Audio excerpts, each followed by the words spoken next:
ऋषि, अनुज और तान्या 3 यूट्यूबर्स हैं जो डरावनी और रहस्यमयी कहानियों की खोज में रहते हैं। एक दिन उन्हें पता चलता है कि एक गांव था जिसका नाम था धुंधपुर, जो अचानक गूगल मैप्स से गायब हो गया है। इंटरनेट पर खोजने पर पुराने आर्टिकल और वीडियो मिलते हैं जिनमें कहा गया है कि धुंधपुर में अजीब घटनाएं होती थी।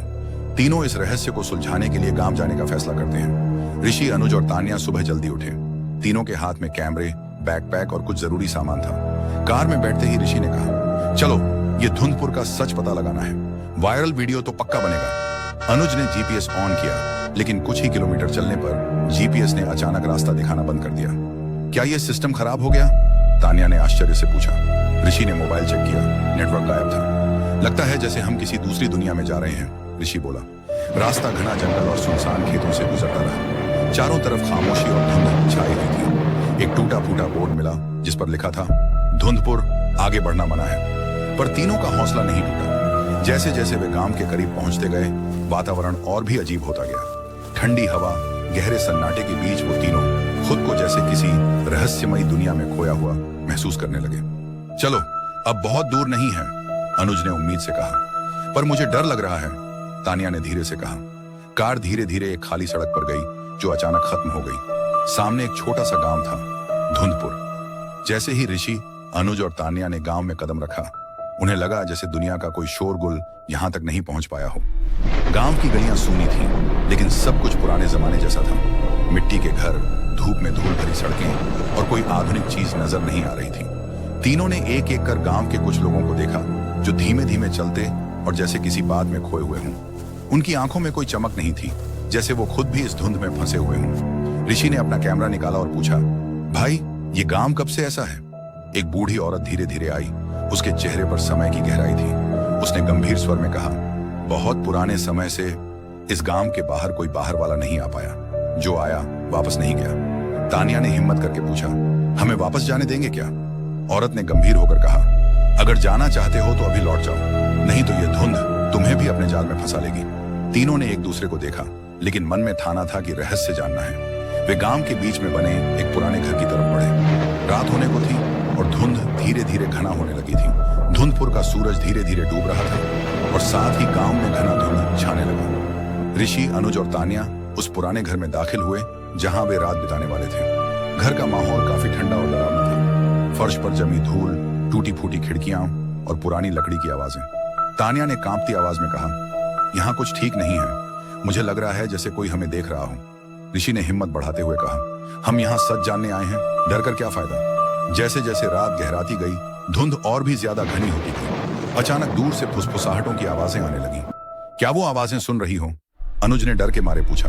हाँ, कुछ तो है यहाँ, तान्या ने कहा। ऋषि ने कैमरे को चालू किया और कहा, चलो रिकॉर्ड करते हैं, शायद ये सब रहस्य खोलने का रास्ता हो। तभी घर के बाहर अचानक से एक सफेद आकृति दिखी जो धीरे धीरे एक भयावह भूतनी में बदल गई। तान्या ने चीख मारी, पर धुंध ने उसकी आवाज भी निगल ली। तीनों के दिल तेजी से धड़कने लगे। ऋषि ने कहा, हमें रात यहीं बितानी होगी और सावधान रहना होगा। धुंध की चादर में वो घर और भी रहस्यमयी बन गया था। सुबह हुई, लेकिन जब तीनों बाहर निकलने की कोशिश किए तो हर रास्ता उन्हें उसी पुराने घर के पास वापस ले आया। ये क्या हो रहा है? हम फंसे हुए हैं, अनुज ने घबरा कर कहा। ऋषि ने पास रखे एक पुराने बॉक्स में टेप रिकॉर्डर देखा। जब उन्होंने टेप चलाया तो एक आवाज गूंजने लगी, जो भी धुंधपुर आता है वह लौट कर नहीं जाता। यहाँ समय रुक गया है, भागने का एक ही रास्ता है, किसी को अपना हिस्सा यहाँ छोड़ना होगा। तीनों का दिल धक धक करने लगा। क्या सच में ये गांव टाइम लूप में फंसा है? क्या उन्हें भी छोड़ना पड़ेगा अपनी कोई चीज? तान्या ने डरते हुए कहा, हमें अभी यहाँ से निकलना होगा, वरना।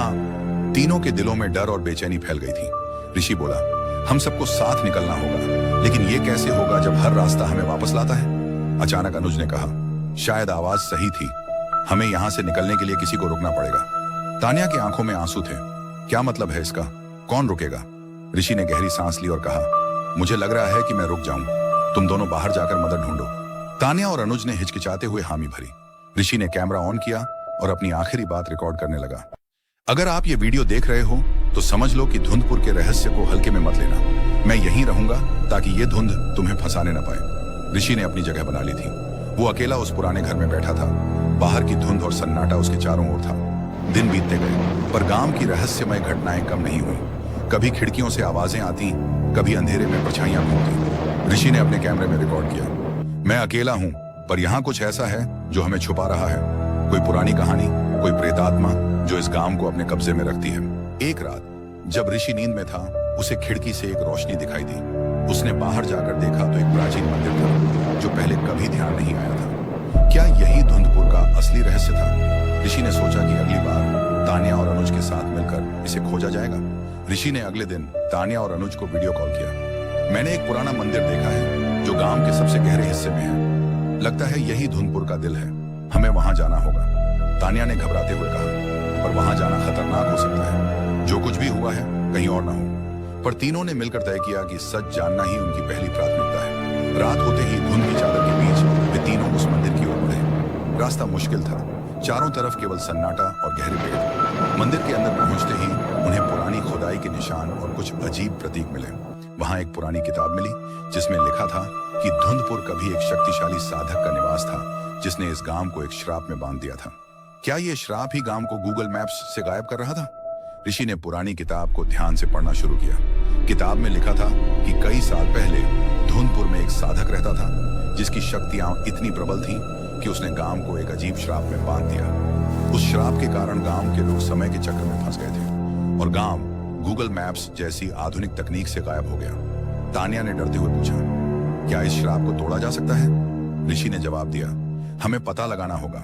इस किताब में एक मंत्र है जो शायद इसको खत्म कर सके, पर मंत्र को पढ़ने के लिए कुछ खास सामग्री चाहिए थी जो गांव के बाहर एक पुराने पेड़ के नीचे दफन थी। तीनों ने तय किया कि वे अगले दिन उस सामग्री की खोज करेंगे, लेकिन वे नहीं जानते थे कि कोई उनकी हर हरकत पर नजर रख रहा था। अगले दिन ऋषि, अनुज और तान्या उस पुराने पेड़ के पास पहुंचे। पेड़ के नीचे जमीन खोदते ही उन्हें एक छोटी लकड़ी की संदूक मिली। संदूक खोलते ही अंदर से एक पुरानी रस्सी, कुछ सूखे फूल और एक चमकीला पत्थर निकला। तान्या ने कहा, ये वही चीजें हैं जो किताब में बताई थी। जैसे ही उन्होंने मंत्र पढ़ना शुरू किया, अचानक आसपास की धुंध और भी घनी हो गई और एक अजीब साया उनके सामने प्रकट हुआ। तुम यहाँ क्यों आए हो? आवाज गूंजने लगी।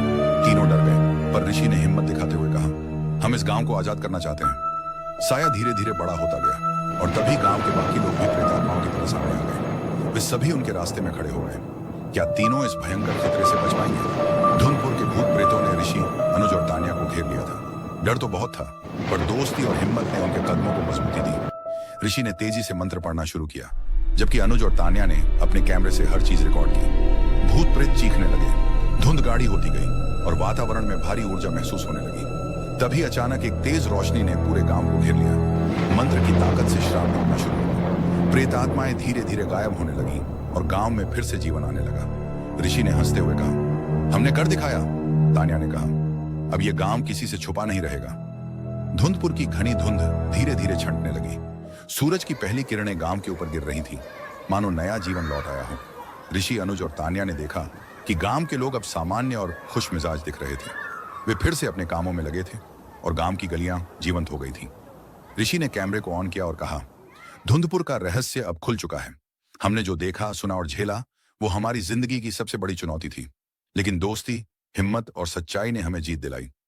तीनों ने मिलकर गांव का वीडियो बनाया और उसे इंटरनेट पर अपलोड किया। कुछ ही घंटों में उनकी कहानी वायरल हो गई। धुंधपुर अब फिर से दुनिया के नक्शे पर था और तीनों यूट्यूबर्स की कहानी एक मिसाल बन गई।